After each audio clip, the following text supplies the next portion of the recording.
Hey everyone, welcome back to the Layback Podcast. Joining us today is Mets minor leaguer, vet at this point, Brian Metoyer. Brian has had quite the journey, which I'm excited to get into today. I'm not sure if many people can even begin to fathom the amount of hurdles that he's had to overcome in his professional career, given injury, mindset, all those things that he's been fighting through. But I mean, that's why we do this, and I'm stoked for him to get into it today. He said off air he's going to try not to get too emotional. So, all of us listeners, and I guess me on my side, maybe we'll keep our fingers crossed that we can get something good. I know for a fact we will. Brian, thanks a ton for joining us. And I'm going to kick it over to you now. Just give us a few of the basic highlights of the bio. Appreciate you, bro. I'm glad to be here. We got a little history. You've helped me out getting back on the field and things like that with rehab. And I'm very excited to get in here and shoot the shit with you and talk about it and see where this goes. Try not to shed a tear. For sure, man. Well, you are a South Louisiana boy, so I wore Hey, my purple Perlis shirt for you. Just let's had to put the go. crawfish on there. I was running through the closet. Actually, secretly, I was wearing a Padre shirt this morning. I was like, "Ooh, can't be on the podcast with Brian wearing a Padre shirt." So let me switch that out real quick. And this one came calling. I Yeah, bro. had I to like the make you purple, feel at dog. It's home. my favorite color. Yeah, hey, and you wore purple in college as well, right? So Yep, sure did. let's talk a little bit about I guess, the real baseball background, what it looked like growing up for you, and then ultimately moving on to college ball. Oh yeah, well, first off, my love of the game came from my grandfather. Actually, he turned me on to the game at a very young age. So as far as I can remember, I've always loved baseball. Wanted to have a ball in my hand or a glove or a bat. And I grew up a Cubs fan. Actually, I remember watching the games with him. Sammy Sosa used to be our favorite player. Carlos Zambrano was our favorite pitcher. So we was always excited when he got to throw and watch his outings and everything. But yeah, growing up, it was just baseball, dude. Like I remember my grandfather used to take me to the fields all the time with a bucket of balls and just go like, "Hey, throw," and I would just throw baseballs as far as I could, and then go pick them up and throw them back. That love and that fire for the game has always been there, and that followed me through elementary school, high school, and then eventually moving on to Eunice, Louisiana, which is where the grind started. Big time, big time. Big time grind started, yeah. That was a place that I didn't necessarily think that I would end up. I didn't even know where it was, to be honest, until I talked to the head coach there, Coach Willis. So being able to go there, dude, that changed my entire perspective of baseball. You ever remember the scene or remember the Titans? He was like, "Football's not fun, is it?" That's kind of how it was going there, but in a good way. I appreciated the small things and like I learned a lot about the game there and was able to carry that on past there. I still quote Coach Willis a lot, actually. I can only imagine. I don't know if you guys won any national championships while you were at Eunice, but I I did mean, not, man. I was the so like I wanted to so bad, because I'd always heard about it. You got the years hanging up on the batting cages of the years they won. And, you want to be a part of one of those. right. It was tough, but I still had it. It was a blast, dude. Probably the best. Actually, I can't say the best 2 years of baseball in my life, but it was definitely the start of like something good. For sure. I mean, the talent you were around, I'm sure you were often thinking like, how are so many people so good at baseball here in Eunice, Louisiana, Oh sweating man. their balls off on this grind? Like you said, I have friends that played at Eunice. Myself have played like at Eunice, like in tournaments and different things like that. Like, I mean, that's a swamp. Like, it is It is, hot. dude. It is muggy. There is no Yeah, wind. That is one of the hottest baseball yeah, games I have ever played. Like, I mean, I was miserable, and you did it yeah. by choice for a couple of years. So more power to Mosquitoes, you. dude. But I mean, everybody comes out of Eunice a better player because Right. of what they went through while they were there. And also, you bring up like seeing the years where they won. Like, I mean, it is seriously the years. Eunice is one of Yeah, the most successful junior college programs in the nation. So, I mean, what are yeah. like, what's maybe something that you took with you from your time at Eunice? Um, like I said, I quote Coach Willis all the time, and he would always say that, life's not fair. Things are gonna happen and it's not going to be fair. So I took that with me, especially going through like the surgeries and the rehab and everything, all the setbacks and the this and that, and not playing for so long. And then I would always think about, life's not fair. It's really not. And it sucks. But sometimes you just got to take it on the chin and keep moving, and that's what separates the strong from the weak, the ones who decide to keep moving versus the ones that decide to let their situation beat them down and then keep them down. Because I always said you owe it to yourself to not quit. So Yeah. that really stuck with me. That the whole life's not fair thing. Not just that. I mean, it was countless of quotes and everything. Like he would pull things out of you that you didn't know you had in you.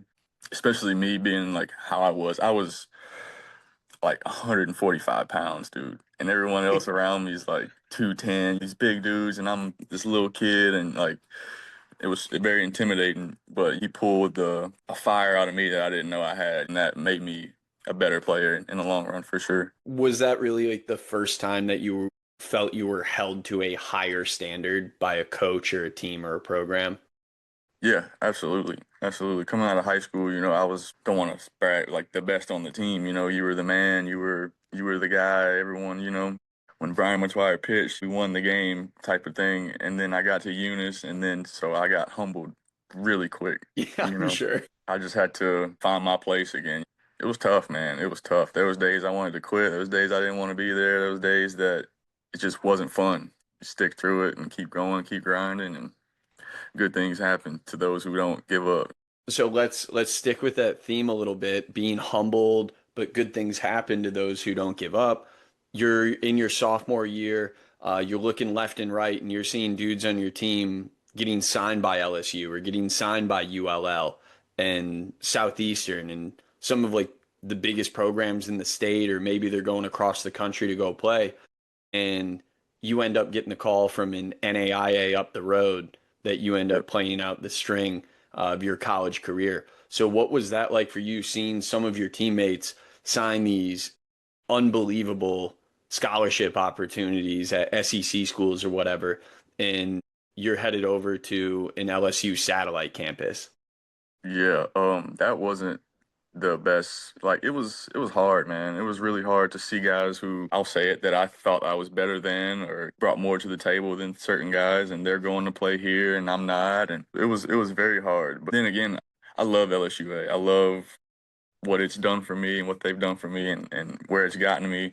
But back then I had told myself like, hey, if LSUA is the only place I have to play, I'm gonna hang it up. I'm not gonna play anymore. And then sure enough, LSUA is the only place that I have to play.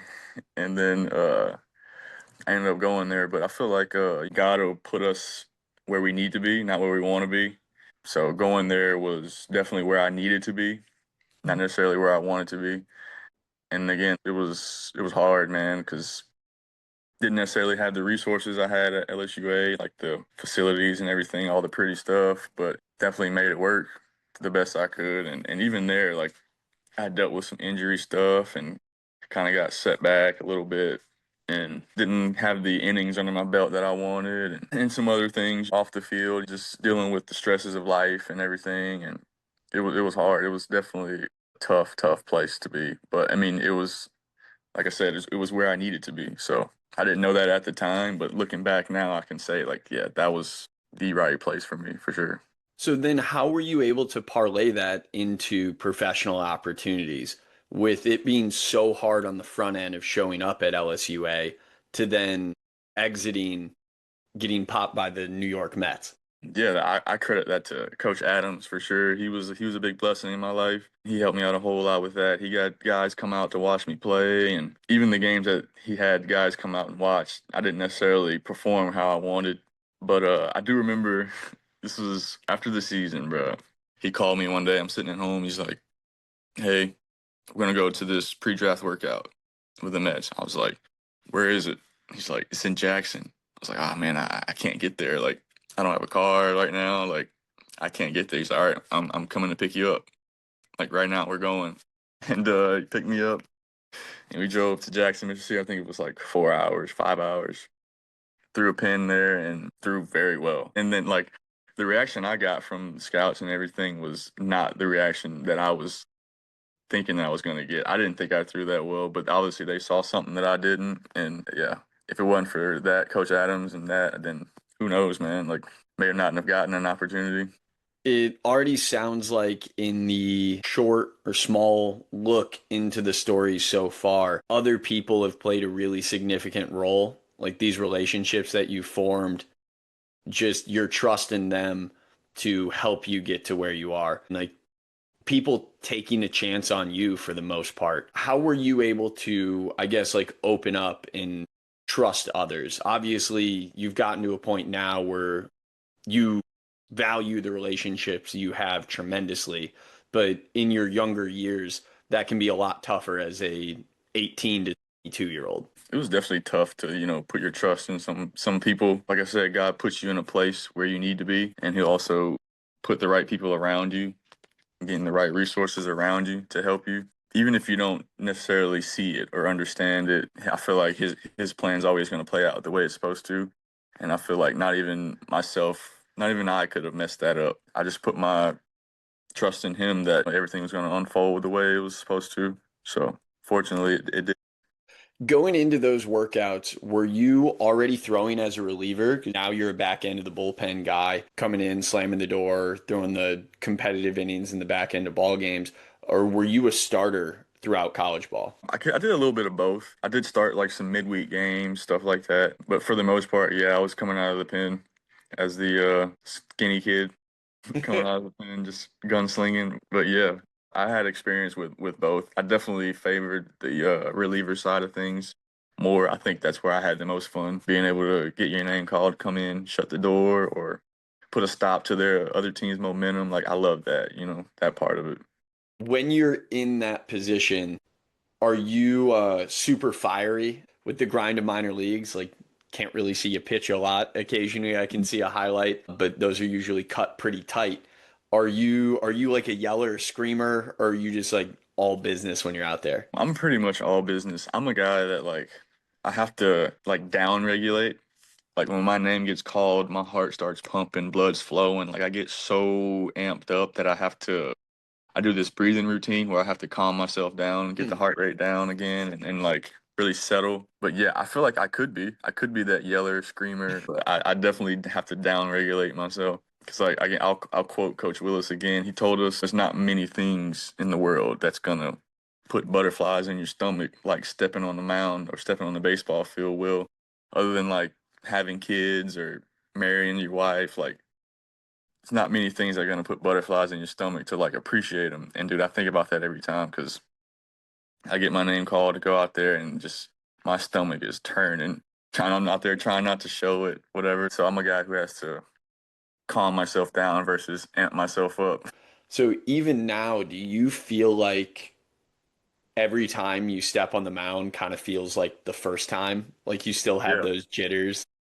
Yeah, absolutely. It feels like the first time, and then after being through everything I've been through, you never know if it's the last time. Yeah. When I first went down in 2022, I didn't know if I would step on the field again, and that haunted me for a long time. Thinking about that and having that in the back of your head, because with the surgeries and the setbacks, like I said, and everything, you just never know. So going out there now, I appreciate every pitch, every second I'm up there. I really cherish it a lot more than I used to, for sure. Well, before we dive too deep on the injury side, I kind of want to finish out this draft talk, you signing, you getting into pro ball. At the time, did you even know how hard you were throwing? I know you said you were kind of limited on resources. I think back to 2019. Shoot, if someone had a radar gun, they had a lot of technology at that point. Like, did you even know, or were you just kind of going to these workouts blind and like somebody's telling you like, "Oh, dude, that was 93" or something like that? Yeah, yeah. I never wanted to really like pay attention to that stuff. I remember going into my junior year season at LSUA. I remember going into it, coming back after the Christmas break or whatever, and we had an inter squad game. And I was normally 91, 92, 93. So we had an inter squad game. I threw, and I get off the mound, and my teammate goes, "Bro, do you know how hard you were throwing?" I was like, 2 to 3, like normal. He goes, "No, bro." He's like, "You hit a 7 today." Whoa. And I was like, "Really?" And so it kind of just came out of nowhere. I haven't been back there since surgery, but definitely on the way though. But yeah, it just kind of happened out of nowhere. And like I said, I was never one to pay attention to any of that. And I was just more results based. But yeah, Yeah. it was nuts, man. So then what was it like when you ultimately got the call from the Mets? Oh, dude, a lot like this, dude. Like I just, like I didn't know what to think, bro.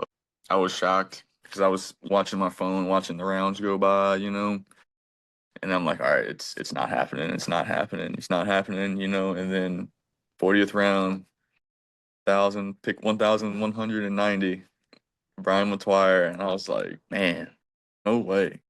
And I was just grateful for the opportunity. I'd have went for $1, but even to get a little bit of money was shocking to me, and I couldn't have been more grateful. I still am, dude. I think about that all the time, dog. Like little old me from Natchitoches, Louisiana.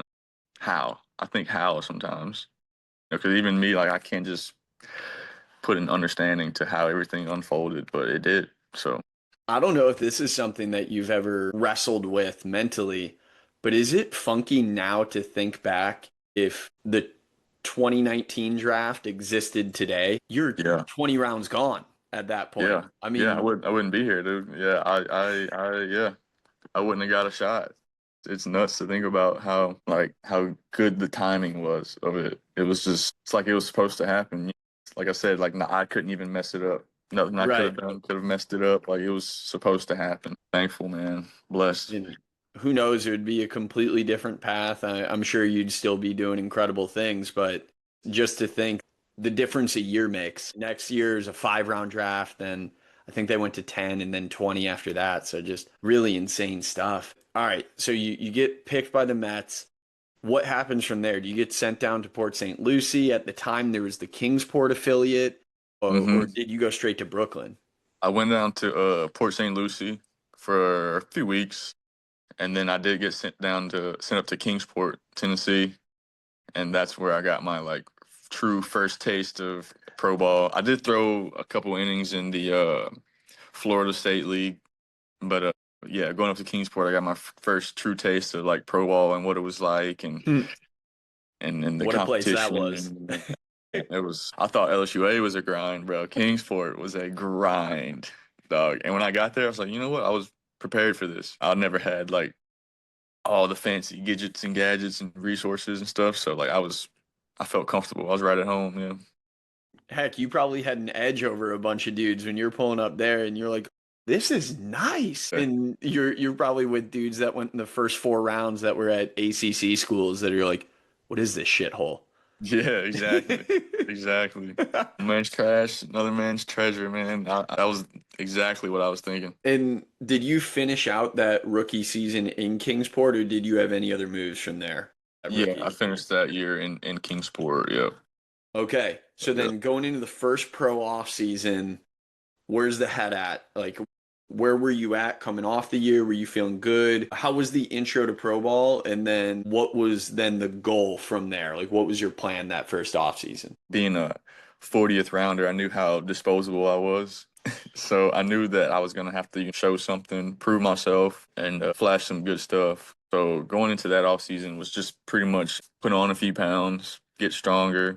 Other than that, it was just compete, knowing that I'm not going to have as many opportunities as maybe the guys next to me.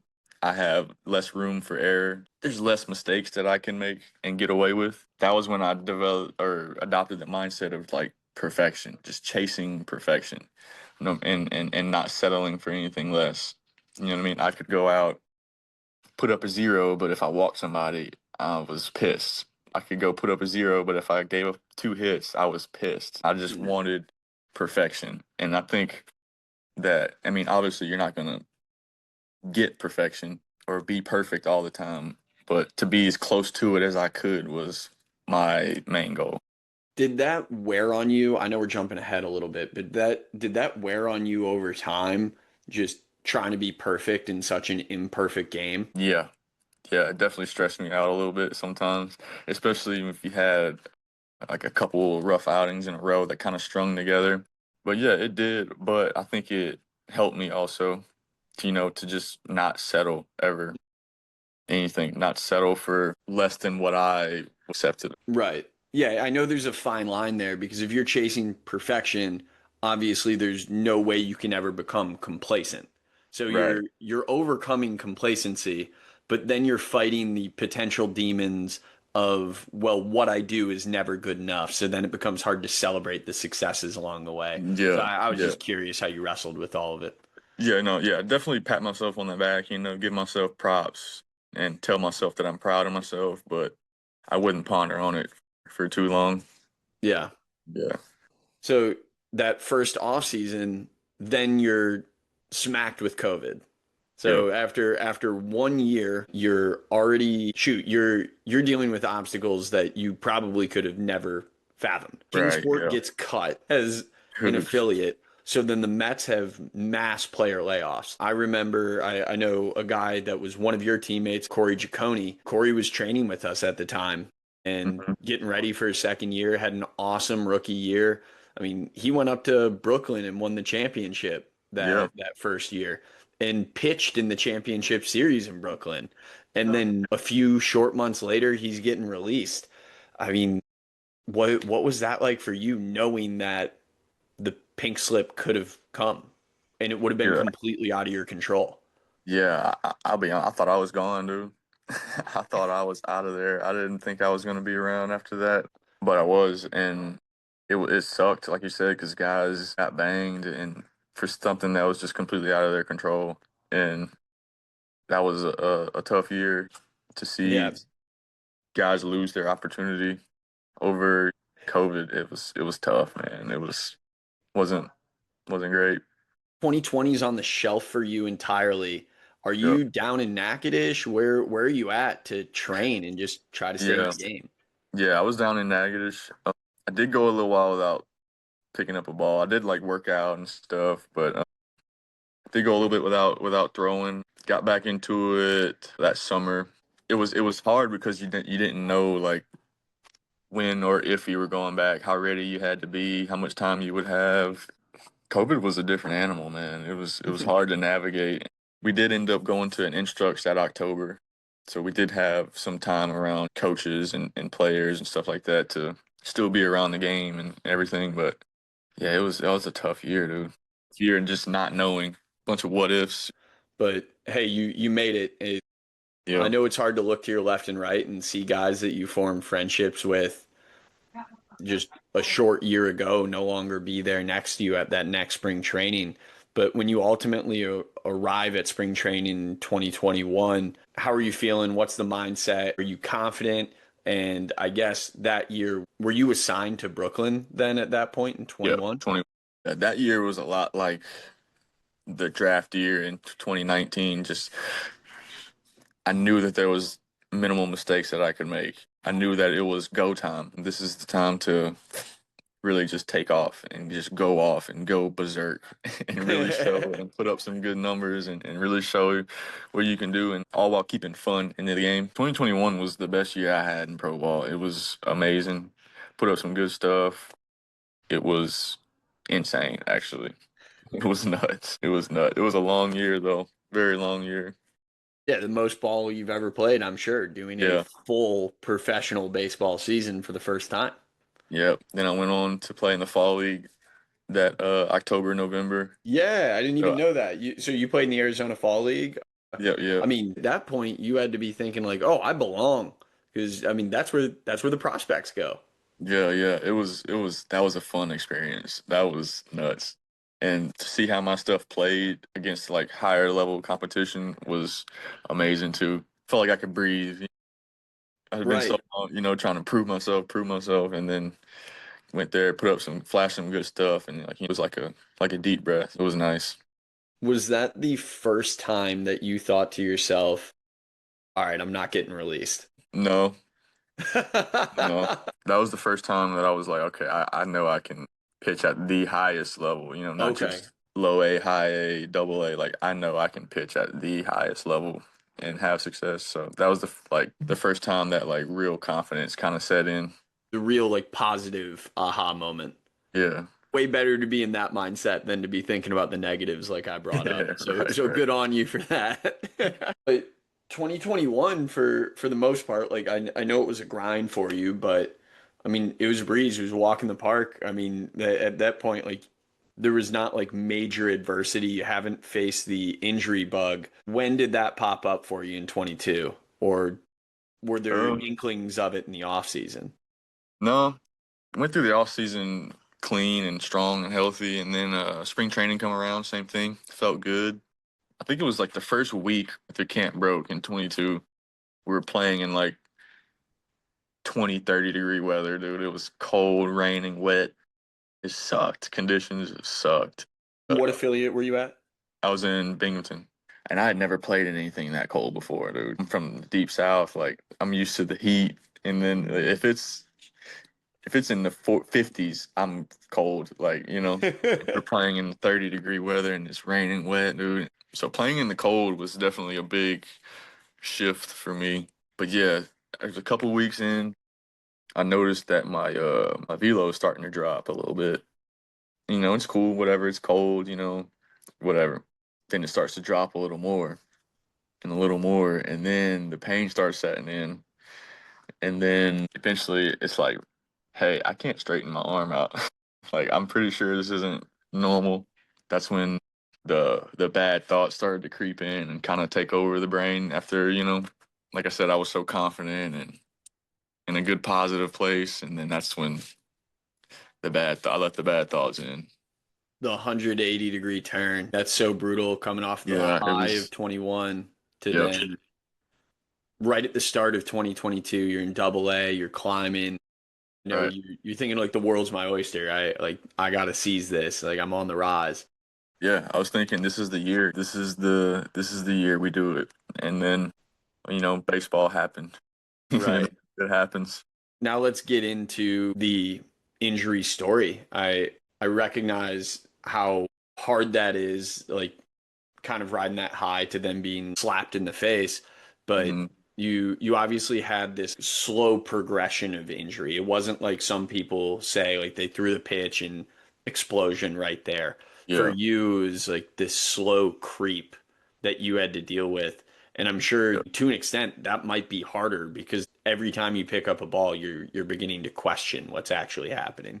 Right. Yeah. It was nuts, man. Like you said, it was gradual. I never had the blowout moment to where I was like, oh, I felt it pop on that pitch or I felt it go on this pitch. I never had that. It was kind of a gradual thing. Like I said, my velo was dropping and my control was I did not know where the ball was going. Just non-existent. Just non-existent. I had zero control over the ball. I remember talking to one of the trainers and I was like, I think I need to get an MRI.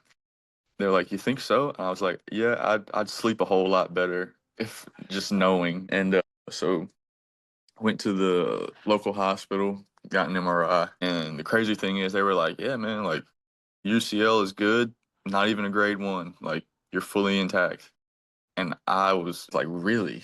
That shocked me because I was like, there's no way. Like, in the back of my head, I know something was wrong. I was kind of denying it, but like, I kind of knew at the same time. Tried to PRP it, ended up going to HSS, getting a second opinion. They did see a small tear, so we tried to PRP it, and it just didn't work, man. Which they told me, like, PRPs are 50-50. They work for some folks, Yeah. they don't. I was just trying to do everything to avoid surgery at that point. But then ultimately you had to bite the bullet and get Yeah, the yeah, operation. So how yeah. much later from the instance of injury or from the instance of asking for the MRI did you end up having to get the surgery? That happened in May. I got the MRI in May that year. I didn't have surgery till August of that Hmm. year. So it was a while. We tried everything to just avoid surgery. It didn't work. It didn't Yeah. work at all. Looking back, sometimes I wish I would have just went ahead and done it instead of wasting, 5 months, 6 months or whatever. But yeah, had surgery that August, and that was surgery number one. Right. TJ number one at that Yep. point. Was it TJ? Was it UCL repair? Do Yeah, it you was the full reconstruction. Yeah. okay. All right. Full recon. Were you even informed of what the official like ligament tear was? Like what degree, what the quality of the ligament was, or is just like, nah, we can't get right. We gotta get surgery. Yeah, I didn't really know the extent of the tear. I do know after the first surgery, talking with the docs, they were like, "Yeah, man, you were pretty banged up in there." Like they said, it Ah, didn't look good. Like they were like, "You definitely needed it. Like it wasn't anything you probably could have avoided." That made me feel a little better, actually, knowing that it wasn't just for nothing, I guess. yeah, if you're gonna feel hurt, uh, it's weird, but it's like probably better to find out that you actually are hurt. That would be tough to deal with. Like, there's no Right. way I'm this soft. Like this is like if there's nothing wrong here, like this is bad. Like I got to get right somehow. Yeah. Yeah, that was my first thought. Like, okay, especially when they told me it wasn't torn, I was like, okay, then I don't know what's going. Like, you're thinking like, I don't know, dude. The wheels were turning. It wasn't good. Right, and then I'm sure you're questioning every single thing you do, like how you sleep, how you eat, what your mechanics are. Oh, like the weight room stuff. Like, okay, well, it's got to be in the weight room. Like something I'm doing or not doing enough of, or this or that. And dude, I was stressing myself out bad trying to think about what it could be, you know. But Yeah, well, you got the confirmation. I mean, I think compliment. unfortunately, it was the surgery, but you got the Yeah, confirmation.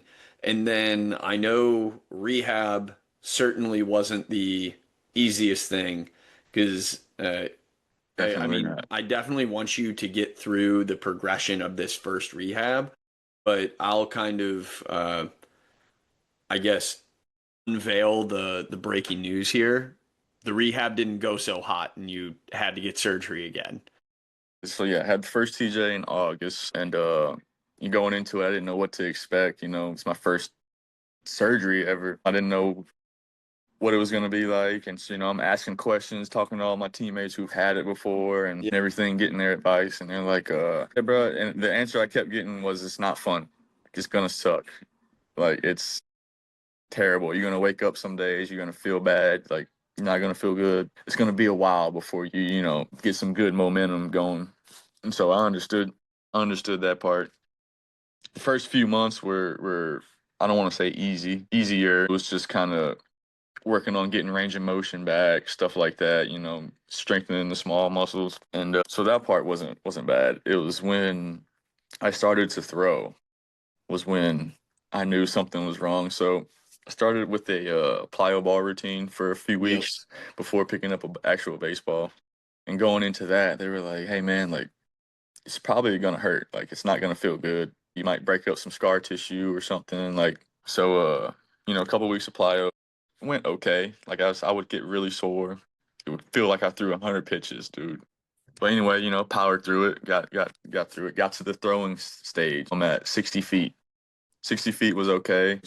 Just lobbing the baseball. Nothing really crazy there. Got out to 75 feet was when I started to really notice something. I would throw and just didn't feel good. For lack of a better word, it just hurt. Like it really just hurt. You know, I would communicate that to the PTs and everything, and I would say like, "Hey man, like, this doesn't feel good." And they're like, "Yeah, you know, like you're gonna experience some pain throughout the process. Like it's a painful process. You know, it's normal." Kept going, kept going. Get out to 90. No, did I get out to 90? I don't think I made it out to 90 feet. And I think I threw for a couple weeks after that, and that was when I kind of was like, "Hey, I know for a fact that I'm not supposed to be feeling like this, that this isn't normal."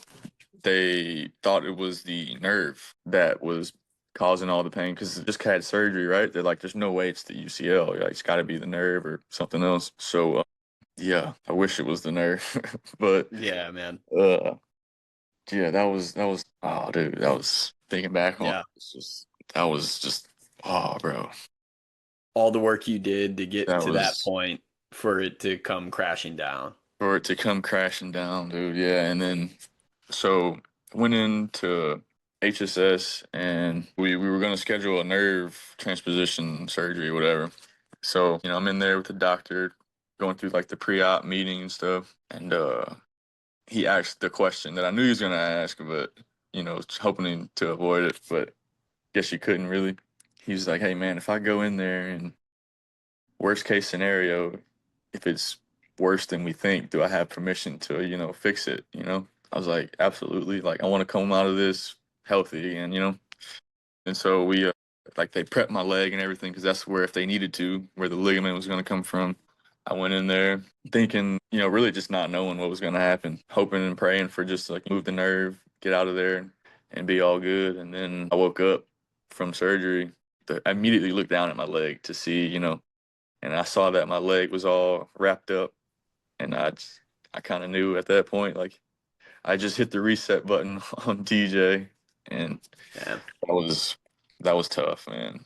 That was tough. And that was what, like 5-ish, maybe That 6 months into yeah, rehab? that was March 9th of that. Had surgery that first one that August. Yeah, March 9th of the next year I had it again. That was one of the hardest things I had to go through, man, like in life, period, not just baseball. That was hard, dude. That was hard. Right. You begin questioning everything, I'm sure, because you're not just questioning your career at that point. You're questioning what even means anything to me. Like, what am I doing? What's my purpose? I get it. Like, I mean, my experience, I'm not going to try to compare it to yours by any means, but shoulder surgery, re-tear, PRP, re-tear, PRP, re-tear. Like, I begin questioning my own Yep. identity, let alone Yep. my life as a player. Like, this happened to me in college, not in pro ball, but I feel like I can at least empathize with the situation that you're going Right. through. Yeah. And then, the worst part of it was, it was just nothing that I could have done to prevent it. I won't say his name, but the doctor who did the first surgery, he didn't do a good job. Yeah. And I wasn't the only one he messed up. It was about 7 or 8 other players also. It was just a tough situation, because like I said, it was inevitable for us to have it again. It was tough, dude. It was tough. He was spoken so highly of, Yeah. and then we trusted this guy, put our careers in his hands, and then for that to happen, it was tough. It was a hard pill to swallow for sure. And to have to hit the reset button, dude, after putting in all that work was tough. It was tough, especially because you have surgery, then you set a end goal date. You Right. look forward to getting to that date, that 1 year mark. Hitting the reset button was tough, dude. It was tough. Maybe we'll step away from some of the emotion just for a minute and talk about someone who I know was a key player in this process for you, and that's Carrie Lampkin. This will be just like a brief break, maybe from the emotional toil of the conversation, to talk about a guy who I know helped you a ton in the process. When were you introduced to Carrie? Was that during this first rehab, or is that during the second? And then I just love for you to kind of talk about your relationship with him and kind of what he's Yeah. provided. So I met Mr. Carey when I was at LSUA. Okay. Yeah, he had unlocked training performance, and that came down to the school to do like some force plate testing, stuff like that with the players, and that's where I first met him. We hit it off right off the bat, good dude. Like, man, that's such a good guy, bro. He'll do anything for you. So when I got drafted, he knew that I was gonna need a place to train and place to go, and so he opened that door for me, and he's been a huge, huge blessing in my life and my baseball career, and he's been in my corner since day one. Like, I'm forever indebted to him. He's the man. He is the man. He cares so much, dude. And it's hard to find people like that. He's a big blessing for sure. What was he saying in the rehab, the first rehab? Did you have any time with him during that first TJ, or were you just in Port St. Lucie for the entirety of it? No, so like I said, I had surgery that August. After I got my stitches out, I think it was like late September, October. I got to go home and I spent some time down in Lafayette. I was going like 3 times a week to the clinic. But so it was very early on in the rehab process. So like I wasn't throwing, I wasn't doing much. It was more just like I said, getting like range of motion back and stuff like that. So I was very Basic strength limited. training. The real like pain symptoms weren't really there yet because I wasn't like physically throwing a ball. So, but yeah, he was a big help. He's the man, dude. He's the man. Yeah. Even with the second one, he helped a whole lot. I got to spend more time there and actually like throwing and stuff like that during that second one versus the first one. Yeah. I know we wouldn't be talking today if it wasn't for Kerry. I mean, that was our connection, because I know he was interested early on in what we were doing with Flex Pro. and Mhm. he had been telling us about you, the story that you have, and just the fight that you were on. And we were like, yeah, man, let's go. We got this. So I know he's been great. He's been awesome to work with from our side, but you obviously have a completely different relationship with him than we do. So I just knew that man needed a shout out and needed some love on the Yeah, podcast today. man. Absolutely. Absolutely. Mr. Carey's the man. Yeah. So you get the second surgery. Sorry to go back to this, No, but no, no, I no, guess no, no. It's cool. Yeah, I yeah. guess that's what we have to do, right? Yes. You volunteered your services today, so we got to do it. But you get the second surgery. Obviously, life kind of slapped you in the face again. It was the bad news that you didn't expect, or maybe you had it in the back of your mind or something like that. But you look down, you see your leg. From there, do you just go home? Do you go back to Louisiana and just kind of like take some time to figure things out, or where's your head Um, at that point? yeah, I told them for my sanity, I need to go home and be around family and be in a good place. I need to get out of St. Lucie. But yeah, dude, after that, I went to a dark place. I went to a very lonely, dark place, dude, and it was hard to navigate that and be positive. I didn't talk to people for a while. I was just being a loner. I didn't want to see anyone. I just wanted to be alone, and it was hard, dude. It was hard to navigate. Yeah, it was hard to have the motivation to want to keep going. It was tough. How'd you find it? Man, really just knowing that like there's people out there that has it way worse, and like Hmm. there's people who would have killed for my situation, and I had teammates that I was rehabbing alongside of that had it worse than I did. They were going through way worse situations than me, and to see them like go about their business and keep their head up and not complain and just put in the work, that's what really kept me going. Because if a guy next to me's got it worse than me, he's not complaining, he's not quitting, he's not hanging his head, then it would be disrespectful for me to do that. Initially, it sounds like the will to get back on the horse was even more extrinsic rather than intrinsic. It took you seeing the drive from others for Right, you to convince yourself that you could do it. right. Yeah. Yeah, because there was a time, yeah, there was a point where I'd been away from the game for so long that I didn't even know if I still loved it. I didn't know if this is something that I still wanted to do. There was a point where I was like, hey, B, let's have the goal be just to be a regular human being, to be able to play catch with your kids in the yard one day, to be able to, just do normal everyday stuff again, like not even just think about baseball. Like, let's have that be the goal for right now. And eventually, and that was just the goal, to just be normal, to be able to brush my teeth with my right hand again. Reeling Yeah, a to go fish. fishing, dude. Like, just do normal stuff that helped ease the pressure a little bit. And then eventually along the way, I did find that love for the game again, and that fire and that passion. Because, like a competitor is a competitor, man. Like, it's hard to take that away from a person. Was there a moment that you found that drive again, or was it just the slow exposure of like, hey, I can brush my teeth. That's awesome. What's next? Hey, I Right. can I Yeah. can cut a steak. Like, what's next? Right. Yeah. That's exactly how it happened. It was definitely small baby steps and appreciating those small things like, oh, dude, like I get to take the brace off today. I can go fishing. I remember the first day they told me I could go fishing.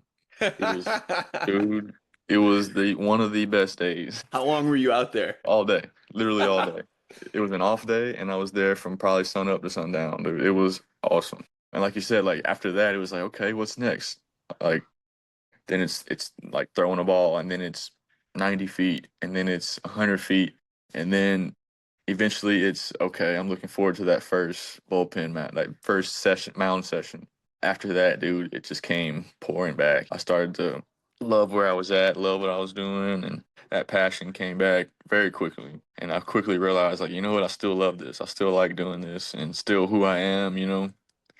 It's like you said earlier, you question like your identity and who you are and stuff like that, especially going through all that tough stuff. And to be able to find that again was crazy.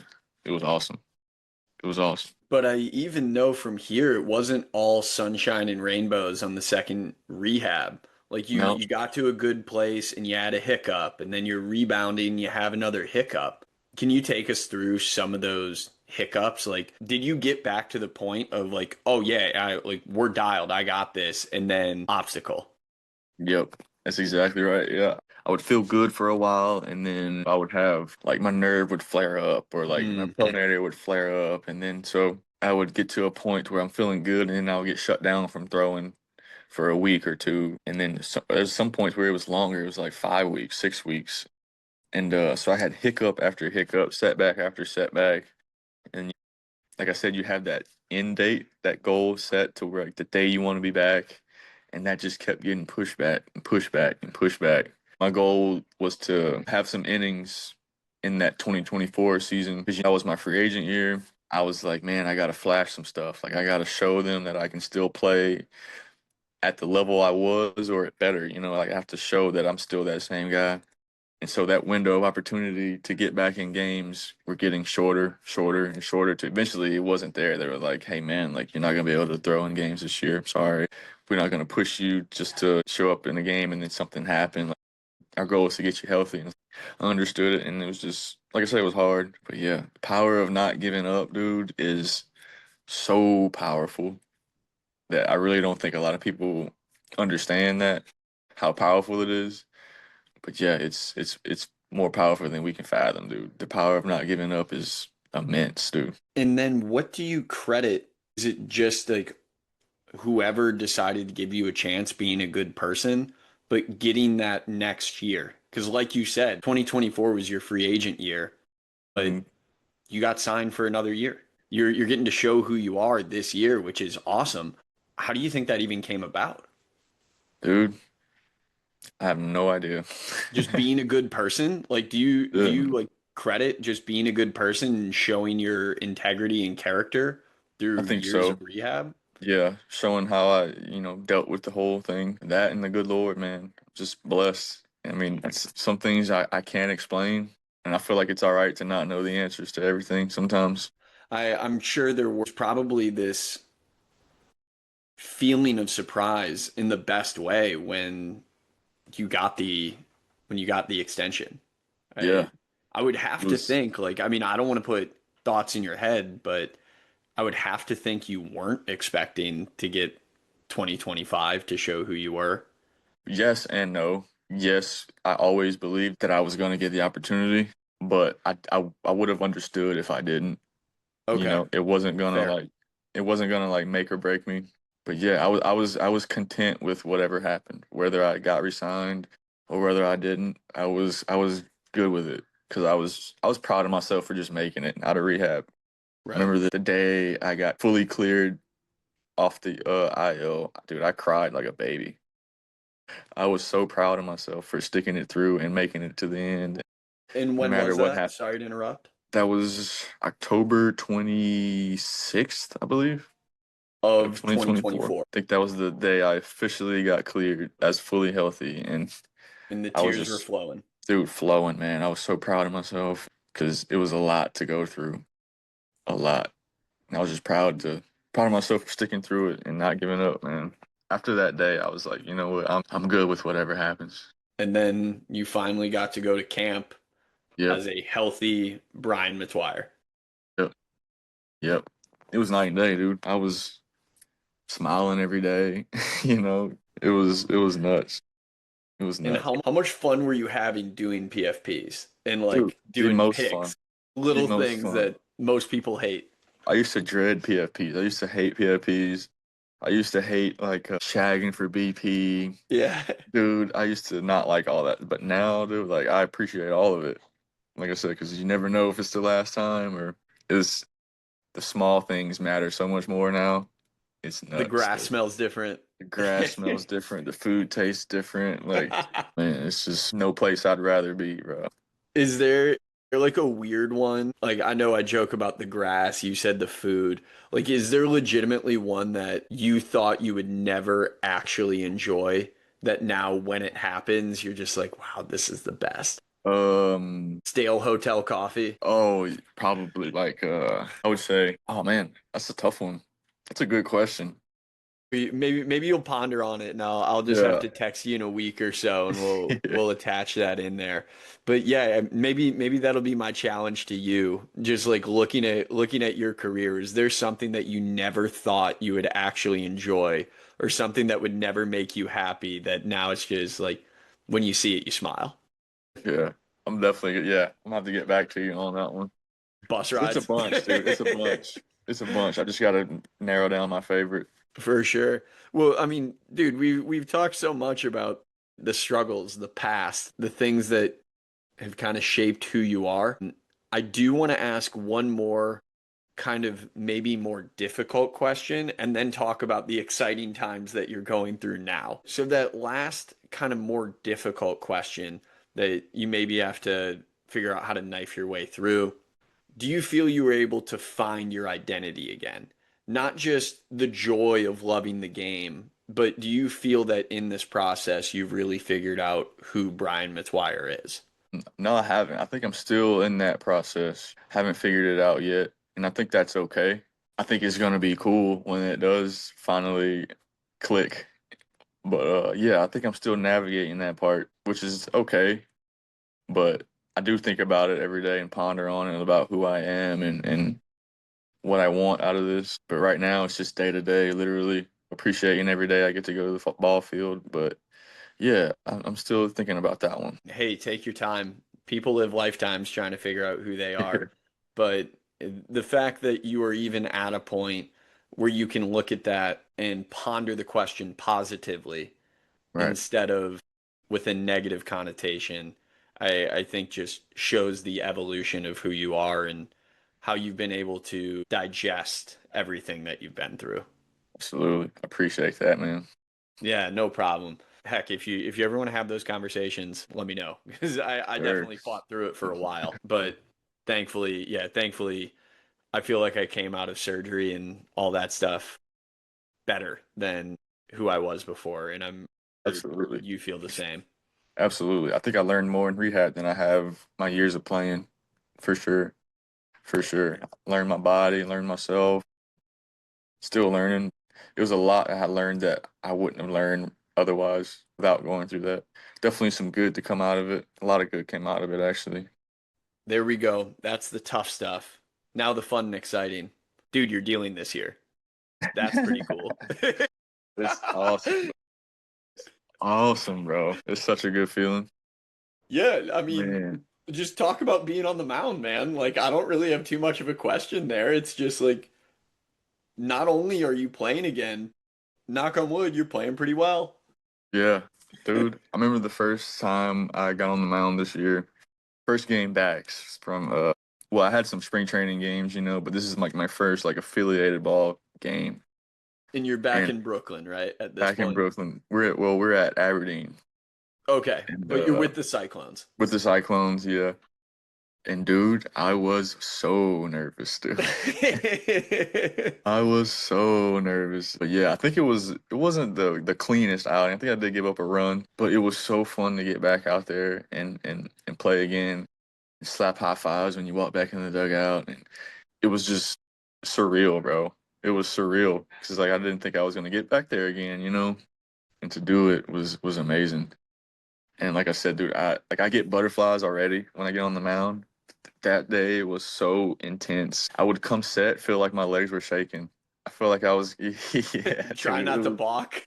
trying not to balk, dude. It was nuts. That was insane. And yeah, this year's been nuts, dude. Like it's definitely 10 times better than I could have dreamed in my head what it was gonna be. Yeah, just super thankful. Do you have a couple of outings right now that kind of stand out to you on the year? This is probably going to be a crappy question because the simple answer is yeah, literally every outing feels like the best outing I've ever had just because I have this new lease on life. But are there outings that you can recall where it's just like, man, I threw that slider and I knew I'm back, or like I let that heater rip, threw a backdoor sinker, and like, dude, yeah, like I'm back. Yeah, there's a few outings, dude. Cause like curveball has been my bread and butter, right? That's been my pitch for forever. And early in the year it wasn't there. It wasn't. snapping how I wanted it to. I couldn't really locate it. I can't remember where we were. It might have been a home game actually. But dude, I let one rip and it felt like center of the club face, 350 yards down the fairway. It felt perfect. And then it like clicked that day and I was like, yeah, we're back. Like we're back, we're here. No one can touch me. Like I'm the best in the world type of thing. Like it was amazing. It was a good feeling. I know you're not too much of a metric guy, so maybe you cover your ears for this when I share it for the audience, but Brian's ripping the breakers over 3,000 RPMs, guys. So this thing has some serious bite to it. I Yeah. don't even know if you know that, but like that's good. Yeah. Yeah. I get told every now and then how much it's spinning. Yeah. Dude, for the longest I didn't know what was remember What the was first even time good? Yeah. someone told me like, dude, you threw that 3,000, dude. I'm like, is that good? What is that? That's a good place to be living. Ignorance is bliss can be a very peaceful spot to be. Dude, yeah, I'm like, bro, is that good? Like, okay, cool. Just keep doing it. Man, All right, so separate from some of the baseball stuff, what are a few of the things that you've enjoyed now being back at affiliate? I know it's kind of like the question that I asked earlier, but is it as simple as just being back in the locker room and like being with the guys again? being with the boys, man, there's nothing like it. There's nothing like being with the boys, and just the camaraderie of everything. Like you said, the relationships you build and being with the team and knowing that you're all grinding together, like you're not alone in it. Everyone's behind you, supporting you. Everyone knows what you've been through. Everyone wants to see each other do well, and it's just amazing, dude. Like to have that group of guys in your corner the way they are, and it's nuts. It's awesome. And did you know that going to Binghamton was in the cards this year? Was that part of the player plan when you were going out? Like, hey, like ideally we want to get you to double A this year, or was that a complete surprise when you got the promotion? I had no idea. I was hoping to start here in the beginning of the season. Fair. I didn't, unfortunately, but got to go to Brooklyn, which is my favorite place to play, which is awesome. I was, for lack of a better word, going off in Brooklyn, and so I kind of knew it was coming, and yeah, that was been my whole goal really since this year was to get back to the bingo at least where it all stopped. I guess not started where it stopped at. Getting back to that point. For sure. And I know now it's hard to look forward when you've now found this incredible place where you can just live in the moment and be so thankful for every day and enjoy what the game brings you. But are there any goals now that you have set for yourselves or objectives that you're trying to reach, whether it be for the rest of this season or as you look forward in your career? Not really, no, no goals. Just kind of let the chips fall where they fall and get to the show. I mean, get to the show, baby. That's it. You Do know, what you can every day to make the dream a reality. that's it. That's it. Get better. Don't let the bad beat you down too much. Know that it's gonna happen, but handle it how you're supposed to. Thank you so much for your time today, Brian. I really Oh do yeah. appreciate you getting vulnerable, sharing your story. Hopefully, this changes the mindset of someone or is able to impact someone. Because, as you know, Tommy John affects so many people. And that's Yeah. why we do this. We're just trying to build the community and tell people stories. All right, for sure, man. Absolutely. I appreciate you for having me, dog. Of Getting on here, course. getting to talk, bro. That was awesome. Of That was course, nice. man. Yeah. It's been a pleasure, and I look forward to following you the rest of the way. Good luck as you finish this season out. And holding out hope that maybe we can make another jump up. Hey, all It's you gonna all you happen. can control is what you can control. So just Yep. keep crushing it every single day, man. I'm proud of you. Thanks, big dog. I appreciate you, my guy. Yep. All right. And to all the listeners out there, thanks for laying back with us.